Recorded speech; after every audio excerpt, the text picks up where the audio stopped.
वळूयात पुढच्या बातमीकडे।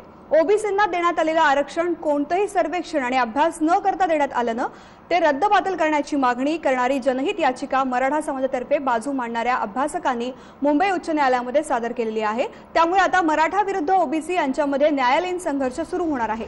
ओबीसी आणि भटक्या विमुक्तांना देण्यात आलेलं मूळ आरक्षण आणि त्यामध्ये करण्यात आलेली 16% वाढ रद्द करून राज्य मागासवर्ग आयोगाकडून या जातींचं आर्थिक आणि सामाजिक मागासलेपण तपासण्याचे आदेश राज्य सरकारला द्यावेत अशी मागणी याचिकेमध्ये करण्यात आली आहे।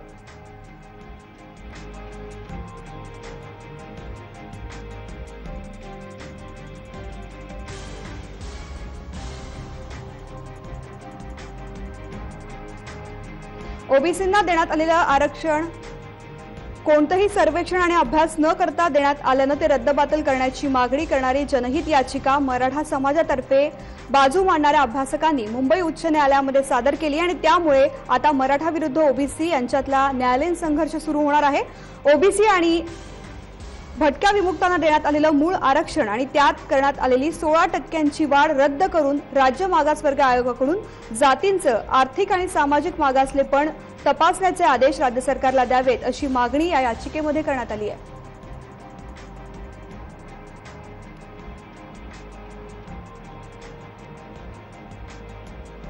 आपल्यासोबत बाळासाहेब सराटे मराठा समाज अभ्यासक जोडले गेलेले आहेत। सराटेजी, मराठा समाजाकडून ही महत्त्वाची मागणी करण्यात आलेली आहे की आता ओबीसींना देण्यात आलेल्या आरक्षणाचं पुन्हा एकदा सर्वेक्षण केलं जावं, तुमची काय भूमिका आहे?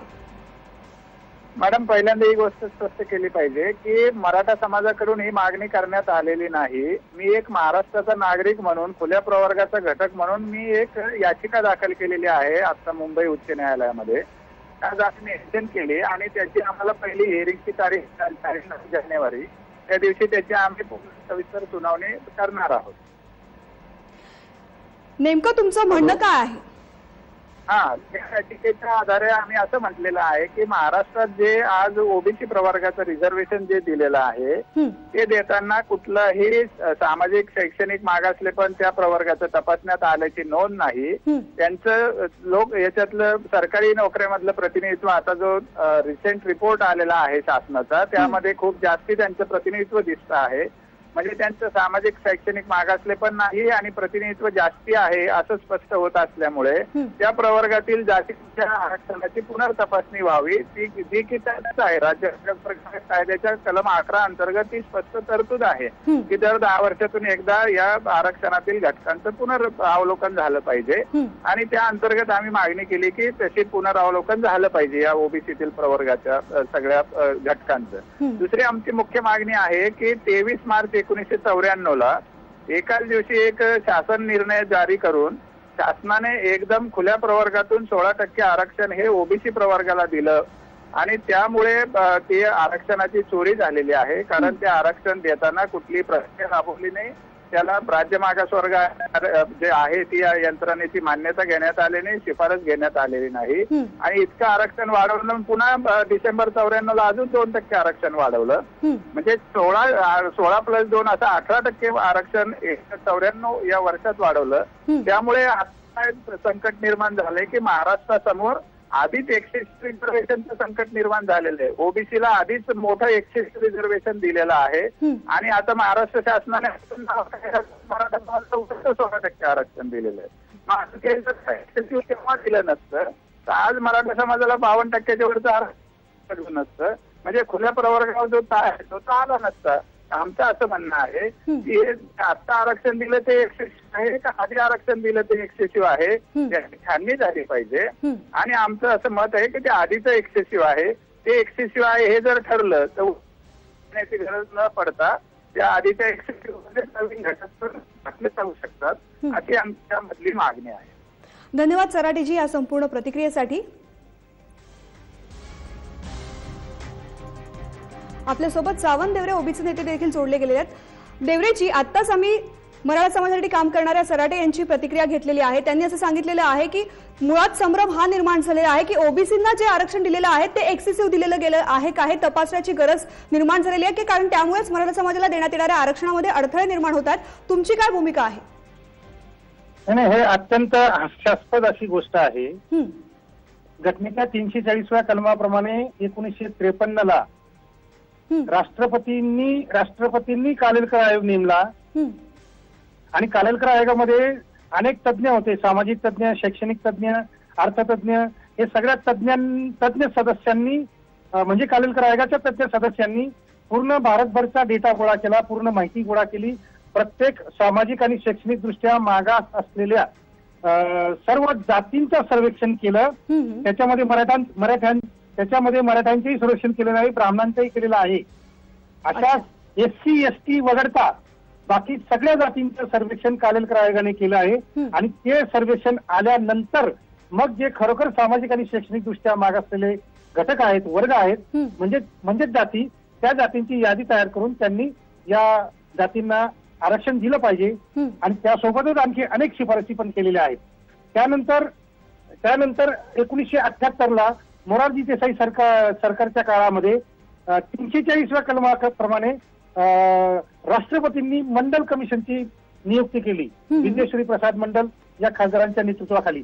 या बिंदेश्वरी प्रसाद मंडल आयोगाच्या नेतृत्वामध्ये अनेक तज्ञ लोकांनी काम केलेलं आहे आणि त्यांनी पुन्हा भारतभर फिरून सगळी माहिती गोळा केली, आकडेवारी गोळा केली.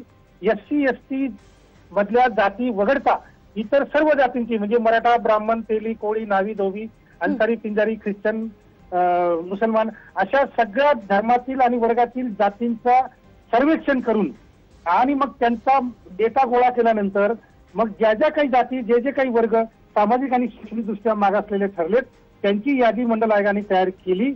आणि त्या मंडल आयोगाच्या प्रमाणे व्ही.पी. सिंगांनी 1990 साली 7 ऑगस्ट 1990 साली व्ही.पी. सिंगांनी मंडल आयोगाची पहिली शिफारस स्वीकारली आणि त्याप्रमाणे 27% आरक्षण देण्यात आलं. त्यानंतर सुप्रीम कोर्टामध्ये त्याला आव्हान देण्यात आलं आणि सुप्रीम कोर्टामध्ये 2 वर्ष केस चालली आणि 26 नोव्हेंबर बोला आवाज पोहोचतोय. 26 नोव्हेंबर 1992ला सुप्रीम कोर्टाने जजमेंट दिलं आणि या जजमेंट प्रमाणे मंडल आयोग, त्याच्या शिफारसी आणि व्ही.पी. सिंगांनी काढलेला अध्यादेश या सगळ्या गोष्टी वैध ठरवण्यात आल्यात, योग्य ठरवण्यात आल्यात. आणि त्याप्रमाणे सुप्रीम कोर्टाच्या त्या जजमेंट प्रमाणे ओबीसी जातींना म्हणजे सामाजिक आणि शैक्षणिक दृष्ट्या मागासलेल्या वर्गांना 27% आरक्षण केंद्रात मिळत आहे आणि राज्यातही मिळत आहे. त्यामुळे सराटेंचं जे म्हणणं आहे की सर्वेक्षण झालंच नाही हे अत्यंत खोटं आणि चुकीचं विधान ते करतायत आणि चुकीच्या माहितीच्या आधारे त्यांनी हायकोर्टामध्ये सर्वेक्षण केलं जावं, त्याला जर मान्यता मिळाली तर तुमची काय भूमिका असेल? सर्वेक्षण पुन्हा केलं जावं ही मागणी केली जाते, त्याला जर मान्यता मिळाली तर तुमची काय भूमिका असेल? ओबीसी समाजाची भूमिका काय असेल? हे बघा, मान्यता मिळण्याचा प्रश्नच नाही. सराटेंचा जो उद्देश आहे ओबीसीच्या विरोधात याचिका दाखल करण्याचा जो उद्देश आहे तो वेगळा उद्देश आहे. खरा उद्देश त्यांचा असा आहे की एक तर मराठा ओबीसी संघर्ष पेटवायचा हा एक उद्देश त्यांचा आहे आणि दुसरा उद्देश असा आहे की मराठा समाजाला जे गैरमार्गाने, चुकीच्या मार्गाने जे आरक्षण दिलं गेलेलं आहे त्याच्यावरून लोकांचं लक्ष बाहेर काढायचं आणि दुसऱ्या चुकीच्या मुद्द्यांवर लक्ष केंद्रित करायचं, जेणेकरून लोक मराठा आरक्षणाच्या विषयी जास्त चर्चा करणार नाहीत. मीडियाला मराठा आरक्षणावर जास्त चर्चा करू द्यायची नाही, कारण ते गैरमार्गाने आणि चुकीच्या मार्गाने, अनैतिक मार्गाने दिलं गेलेलं आरक्षण आहे. तर सराटेंचे जे काही उद्देश आहे ओबीसी विरुद्ध मराठा संघर्ष पेटवण्याचा, तर तो यशस्वी होणार नाही याची मला खात्री आहे. त्यामुळे सराटेंच्या पिटिशनला हायकोर्टामध्ये कोणी भीक घालणार नाही, ते तिथे मान्य होणार नाही. ती याचिका ताबडतोब लगेच फेटाळली जाणार आहे. आणि जर सराटेंना वाटत असेल की पुन्हा एकदा सर्वेक्षण व्हायला पाहिजे तर आता 2021 काही लांब नाही. 2021च्या जनगणनेमध्ये केंद्र सरकारने आता ओबीसी जनगणना व जातीय जनगणना करण्याचं मान्य केलंय. त्याच्यामध्ये पुन्हा हे 2021च्या जनगणनेमध्ये हे आकडे पुन्हा एकदा आपल्या समोर येणार आहेत. त्याच्यामध्ये मराठा समाजाचे पण जातनीय आकडे येणार आहेत आणि मग त्यावेळेस पाणी का पाणी, दूध का दूध असं सिद्ध होईल. आणि खरोखर मराठा समाज मागासलेला आहे काय आणि खरोखर SC-BC मधले मूळ ओबीसी जे आहेत ते खरोखर पुढारलेले आहेत काय हे बी त्याच्यामध्ये सिद्ध होईल. आता त्यांनी थोडीशी वाट बघावी. निश्चितच. धन्यवाद श्रावण देवरे या संपूर्ण प्रतिक्रियेसाठी.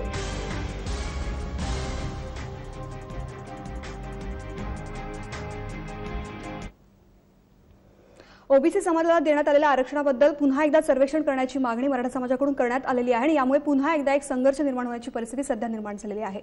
बुलेटिनमध्ये आता एवढंच. वेळ झाली इथेच थांबण्याची. नमस्कार.